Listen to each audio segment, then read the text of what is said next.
جو صفات ہے اس میں سے دوسری صفت بھی ہمیں سمجھ لینی چاہیے، وہ بھی موضوع سے کسی حد تک مطابقت رکھتی ہے، وہ یہ ہے کہ انسان اللہ اور رسول اللہ کی وجہ سے کسی سے محبت کرے۔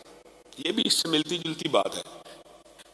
میرا آپ سے تعلق، سے رشتہ داری، میرا آپ کا کنبہ قبیلہ ہو سکتا فرق ہو، آپ کا آپس میں کنبہ قبیلہ فرق ہو، لیکن دو بندے آپس میں اگر صرف اس لیے محبت کرتے ہیں، یار یہ بندہ نمازی ہے میں اس سے محبت کرتا ہوں، دوسرا بندہ کہتا ہے یہ میرا فجر کا ساتھی ہے میں اس سے محبت کرتا ہوں، آپس میں محبت ہو رہی ہے کس کی وجہ سے؟ اللہ کی وجہ سے، دین کی وجہ سے، ایمان کی وجہ سے، عقیدے کی وجہ سے، ایک دوسرے کی نیکیوں کی وجہ سے، ایک دوسرے کے ساتھ تعاون، نیکیوں کے تعاون کی وجہ سے محبت پیدا ہو جاتی ہے۔ اور یہ بدیہی اور یقینی امر ہے کہ اللہ کے لیے محبت پیدا ہو جاتی ہے ایک دوسرے کے ساتھ، تو وہ بھی بندہ اپنی زندگی میں ایمان کا لطف اور ایمان کی مٹھاس چکھ لیتا ہے۔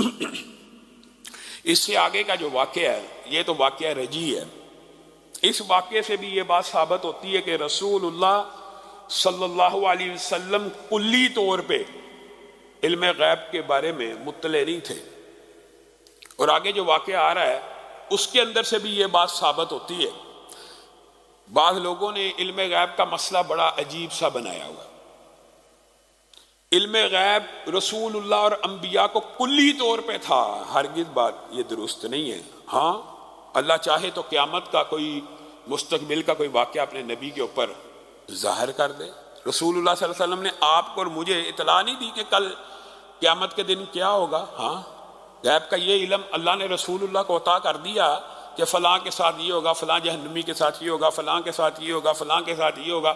اللہ تعالیٰ چاہے جتنی مرضی اطلاع دے دے، اور چاہے تو اپنے جوتے پہ لگی ہوئی گندگی کی بھی اطلاع اللہ وہی